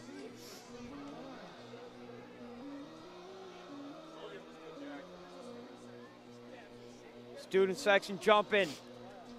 AJ sets the ball up on the tee. Ready to kick this 21-11 game off. 34.7 seconds. It's St. Lawrence. A little confused on the kick as they're going to receive it off the bounce. Number 24, Connor Engstrom.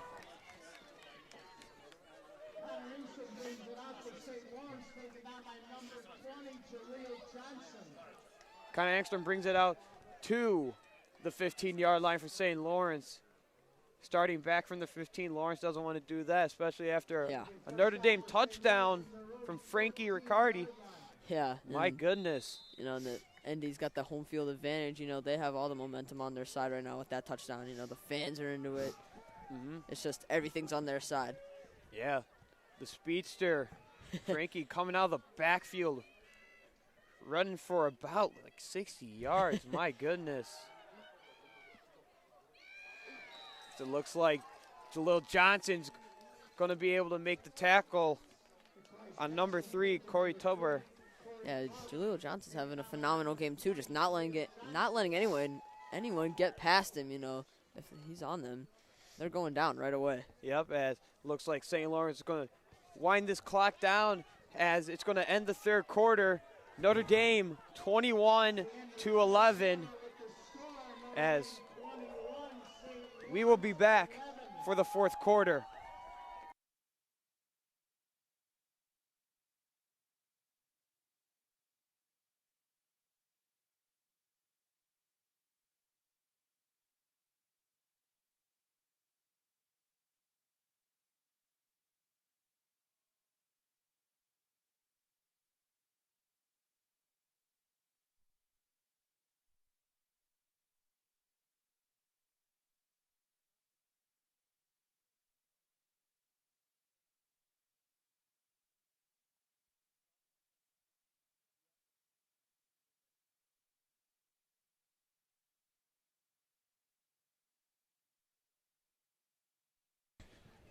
Look who's back. I came back from the dead, and I got 2 awesome dudes right next to me. We got another 3-way broadcast.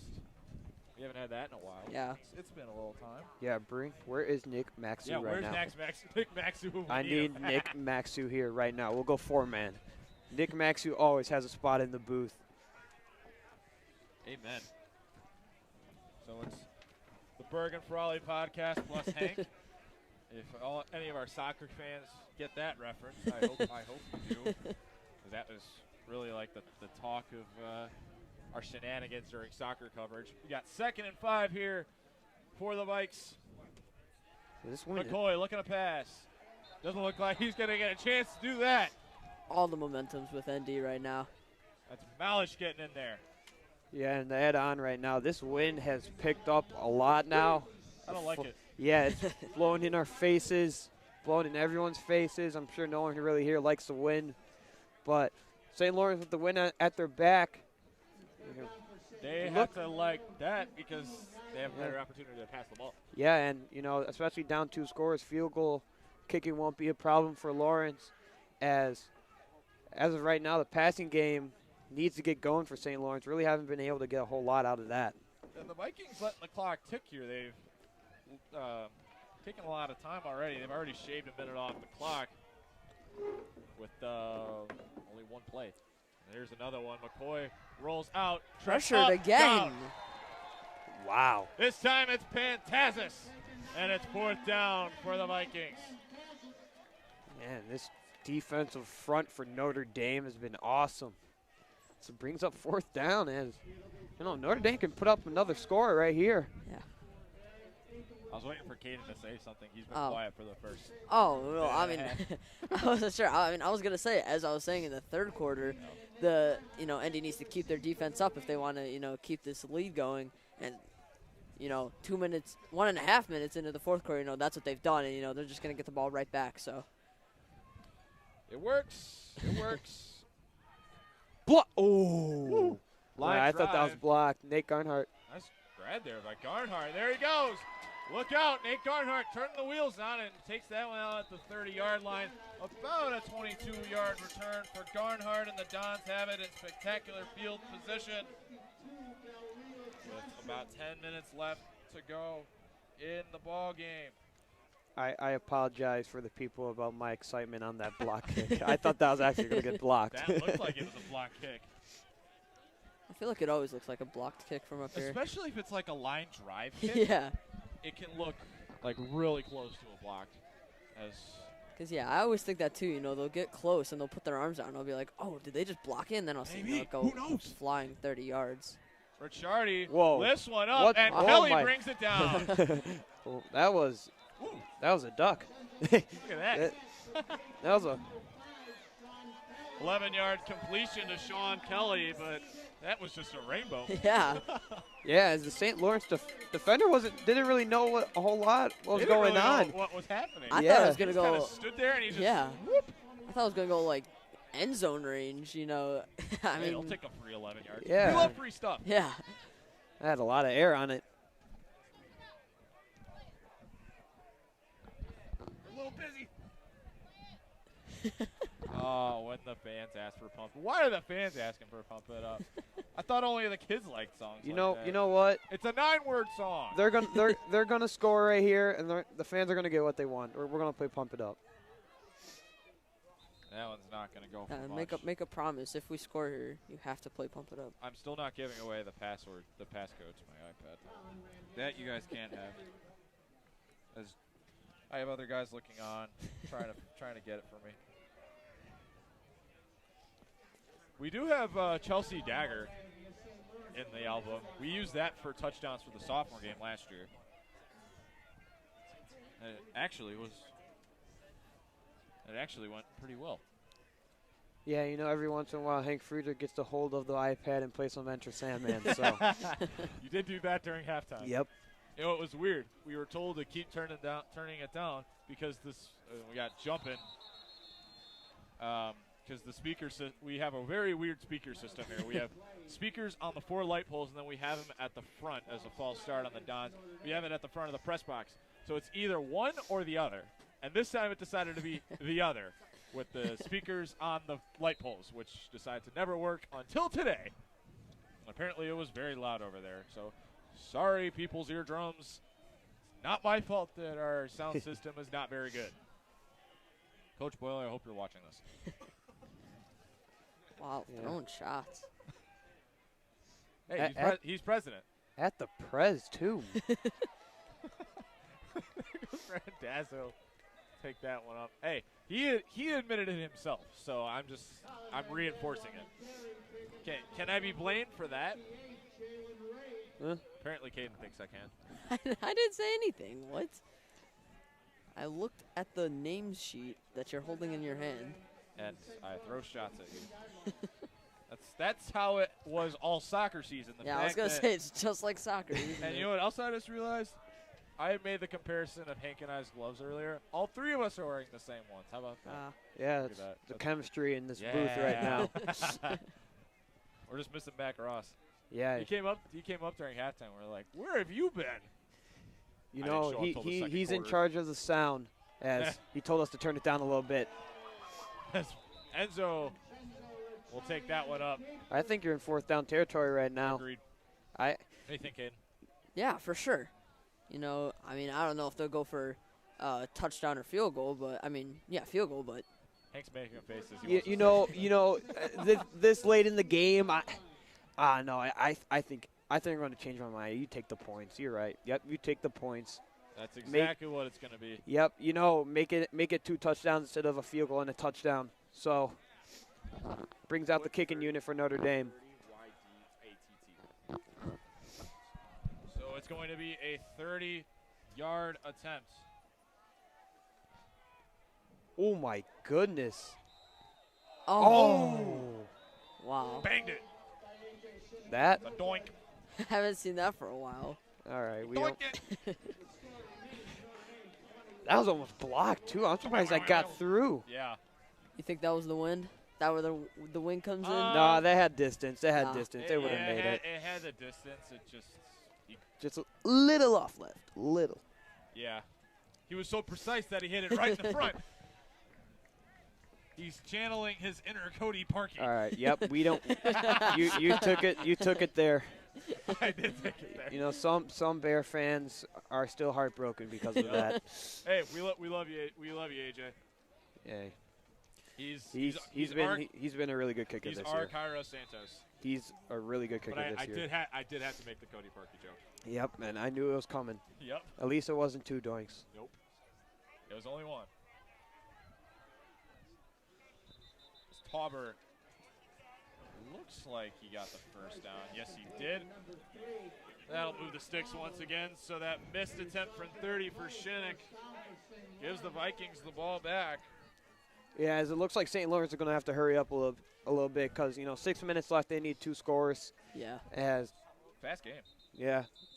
There's only 9 there's a o'clock. false start.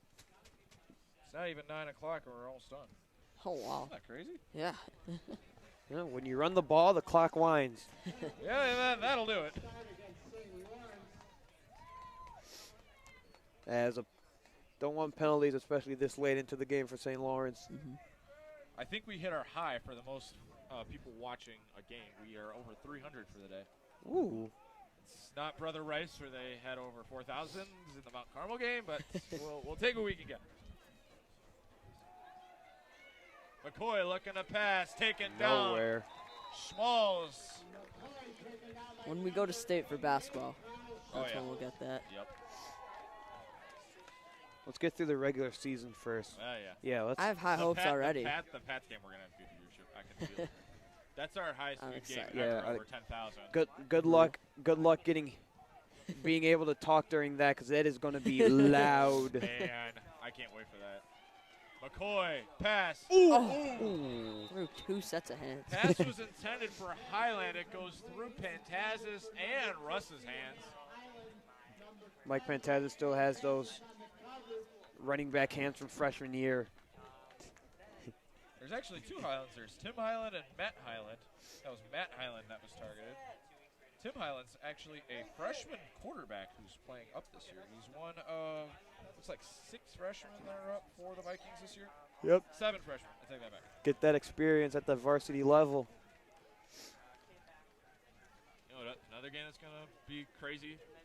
Res Regina. Ooh. Res Regina basketball. Boy, that's going to be very loud. Oh! Look out! Blindside. Woo!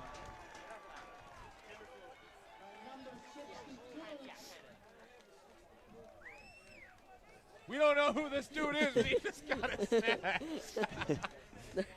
There is no 62 on Yeah. We that. have no 62. We have 60 and 63. Was that Carl Smalls that came off that? Yeah, is that Carl Oh. Smalls wearing the wrong jersey? Yeah. Did he? I believe- Is it because it was someone off the end? I don't know if No, it that was. was, it wasn't I believe Smalls. that's Jason Fowler because I was talking to him it's not before the Fowler. game. Fowler is 42. I heard before the game though that he lost his jersey and now he's wearing 62. So maybe it is Jason Fowler. That's think what it I is. heard. Lost his jersey. Hey, I don't know about lost. He just said, Fowler. I think. I know. I don't know if he lost it, but he just said that he's It- wearing yeah, 62 that's, now. That's Jason Fowler. I'm okay. just, or I don't know, maybe he just got a new jersey. I don't know if he lost it. I just heard that he's now number 62 from before the game. I think. Oh well. He lost his jersey. How about that story? Well, I wish we would have known that before he got the sack. Sorry, Jason. Yep. Now, kids, don't lose your jersey. Don't lose your jersey. Then we don't know who you are. He's gonna regret that one. So after that Notre Dame timeout, 4th down. yep, 4th down coming up. We got Mr. Unknown, as we're now gonna call him. Sorry, Jason. That's now you're. I'm gonna call you that now. Anyway, it's 4th and 21. No punting here. Blitz. McCoy with a lot of trouble. Jaleel Johnson. And it's a turnover on downs. Notre Dame can get this score right here. They can put this ball game away. Yeah, with only 5 minutes left to go, they can easily just make this, a solid win. The ball's on the 15-yard line, too, of the Vikings. And this is one of the shortest fields you're ever going to get. Is that Carl Smalls wearing no sleeves? Dude, he's making me look cold. Look at me. Come on, Carl. Hey, he can do that. Yeah, He's that's an all-pro. body heat. Or He- he's an yeah. all-conference. Yep, that's body heat right there, Yep. baby. Wow. Looks like Laurence is going to go man right here. I like this. One-on-one matchups. They put Frankie in motion. Randazza's going to carry. Look out, he's got some Ooh. green. And brought down. That could have been a penalty there. Yeah, I don't think that was a horse collar. I think he got him on the shoulder pad. It looked like he got right under that right sleeve. I think we have a Notre Dame. All right, so player. that happened. What happened? I didn't even. I think we got someone hurt down there at the sideline. It Uh-oh. might be Colin Randazzo with his left arm. As he's walking with his left arm hanging, that's not good. No, it's not. So right now the Dons have a 21-11 lead. The winner of this game plays the winner of Kenwood and Simeon next week in the Prep Bowl. There it goes, Frankie. Uh-oh. Flag is No. thrown. Flag on the play. And I think we got holding. That's exactly what it is.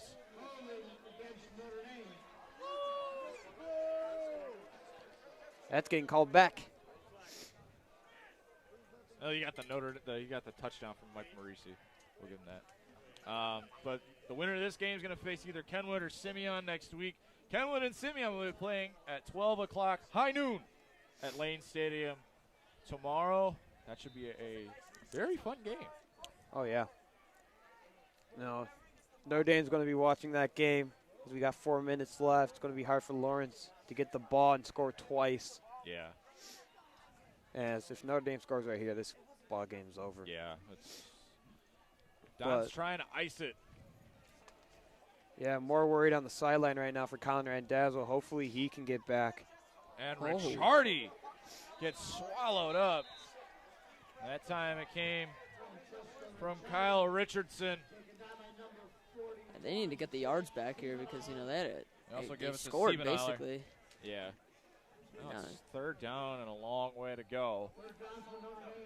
3rd and 16. Yeah, you only hope just to get in field goal range right here. You don't Yeah. try to force anything where St. Lawrence can return something. Get to the sticks. Yeah, I'd just try to get to the line of scrimmage right here if I'm Notre Dame. Get get to the 15-yard line, set up for a 32-yard field goal.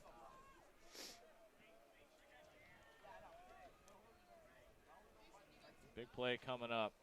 They're going to give it to Frankie. Never mind that. We got faked out once again. That pass completed to Joe Delia, just short of the 20-yard line. The clock does continue to run, so he's able to stay in bounds. And it looks like they're going to go for it on fourth down. Yeah, we'll see. They're checking at the sideline right now. Just trying to take away from this clock. Looks like Notre Dame might just call a timeout, drain what they have. Get ready to put brakes on. Do 4 when it's. So it will be fourth down. They are going to run a play. They were able to run some clock out. Maybe just try to draw them off sides, get a little close. Yeah, that's exactly what it's going to be. Timeout, Notre Dame. So the Dons will take a timeout. We'll go off with them. We'll be back in about 30 seconds.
And we come back.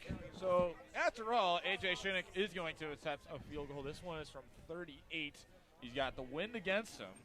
Missed the last one from 30, and that is blocked. Oh, no. Get on the ball. And Doherty gets on top of it. Oh, that could have changed the game a lot. Bad. Oh, boy. Oh, and man. Doherty's down. He's shaking up. He took that one right to the stomach. Oh my gosh. If he doesn't run past that ball, this game's a one-possession game. And the guy who blocked it, we didn't catch who it was, but the guy who blocked it, didn't even know that it was in front of him. He didn't even know he blocked it. Doherty was able to get on top of it, and it winds up being Laurence ball at the 38-yard line of their own, but it's 2 minutes and 21 seconds. They got to hurry it up. False start. Yep, that's going to move him back. Flag thrown.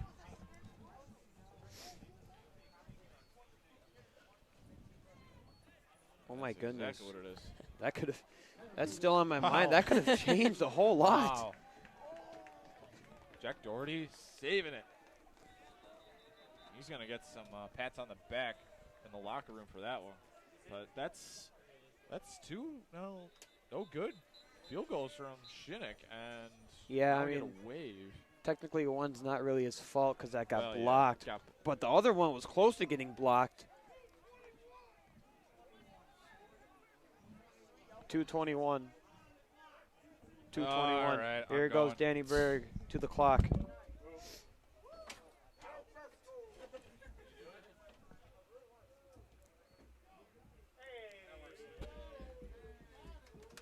As we got the clock fixed. And we're ready to play football now. 1 second added. I didn't have to do anything. The 1 second really does matter, Dan. Apparently it does. McCoy under pressure, tries to hurdle. Not going to get much there. That's going to be a loss of about 3 yards, and it'll be second down. I feel like that's the third sack in a row. Sorry. Wow. For the Dons right there. Bolin getting the tackle. McCoy running quick. Hits Tauber. He's barely going to get back to the line of scrimmage. It's about 2 or 3 extra, and now Jack Doherty's coming back in. So Joe Kinch is going to head on, and Laurence is going to call a timeout. Little final. Yep. No, they got one more. We're going to head off. We'll head off with them. We'll be right back.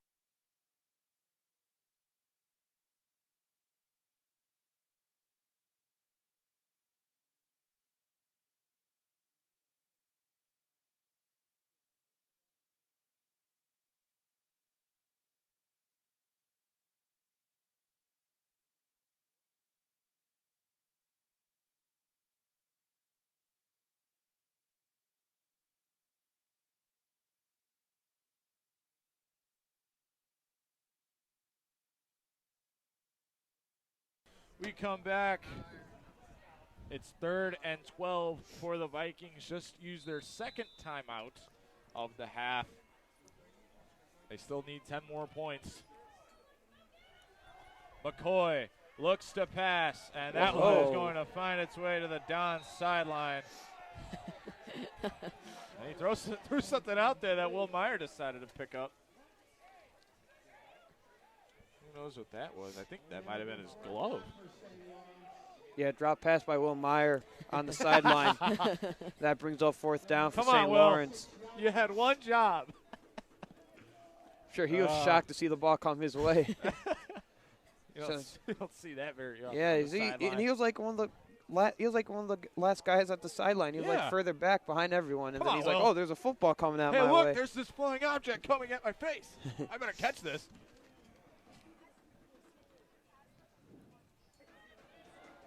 McCoy to pass, incomplete. That's the ball game right there. That's going to do it. So that incomplete pass leaves just 101 seconds left, and the Dons are moving on. So they'll chalk up their 6th win of the season. They hit 500.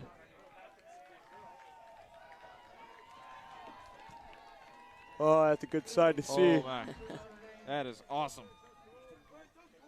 So they will be playing either Kenwood or Simeon next week in the Prep Bowl Championship.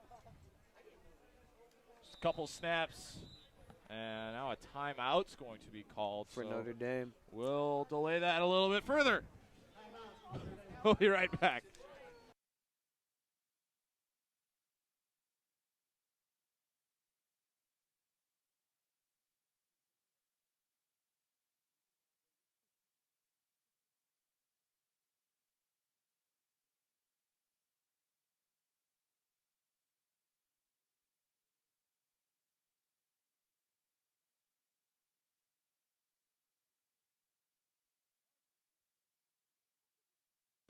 We come back with 101 seconds left as the Dons celebrate on the sideline. Ricciardi just needs to take 1 or 2 knees, and it'll be all over. And they're going to run plays instead. Ricciardi. Oh.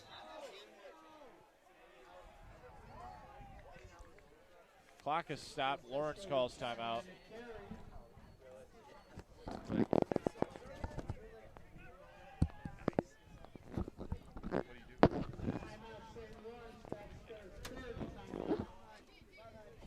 St. Laurence going to call another timeout? Yep, they're calling timeout. Last one. Yep. Stay around. All right, so since the Don's moving on, I'm curious, what do you want to see? Kenwood or Simeon? Kenwood. Yeah, I think Simeon's pretty good, even though this is not like the year that they wanted. And they went 6 and 5 this year. Not too shabby. Yeah, and you know they're always a pretty good football program, so usually you see them in the state playoffs, and then until they run into some big school. Phillips one. They made it to the quarterfinals. Yeah, Phillips. Right? Yeah, representing CPS. It's very rare to see a CPS team go that far into the playoffs. It was awesome to see, though. Yeah, I mean, underdogs. Love that.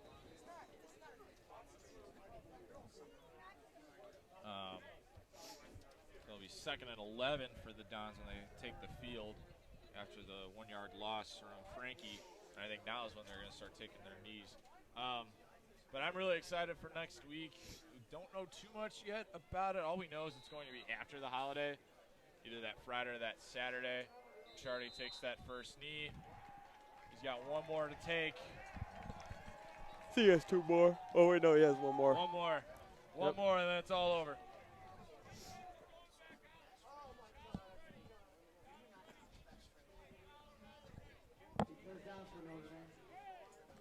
So it'll be 3rd down and 12.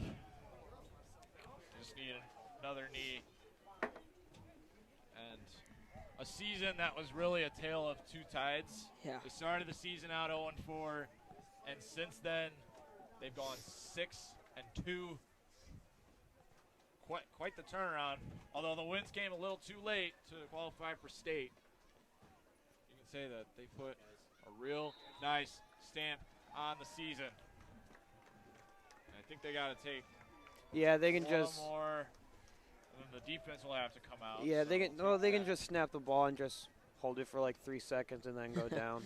they can do that too.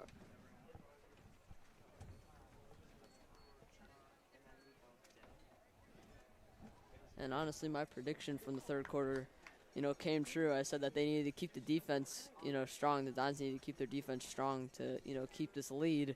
And that's exactly what happened as we saw those last couple sacks and, recovered fumbles and stuff. That's what they needed, and that's how they kept the lead. That'll do it. The Dons take the win, and they're moving on to the Prep Bowl Championship. Love to see it. Wow, what a game it was. Absolutely awesome.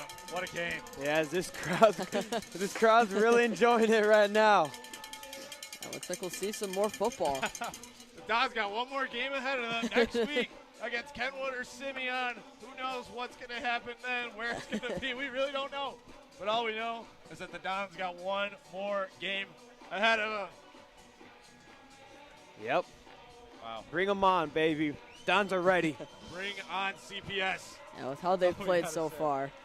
So Wow. for our entire production crew, for Caden Frawley, for Hank Friedrich, for Cale Hopper, who joined us back in the 2nd quarter, it's Danny Berg signing off. Thank you for a great season, everybody. We'll see you in basketball season. Yes, sir. Go Dons!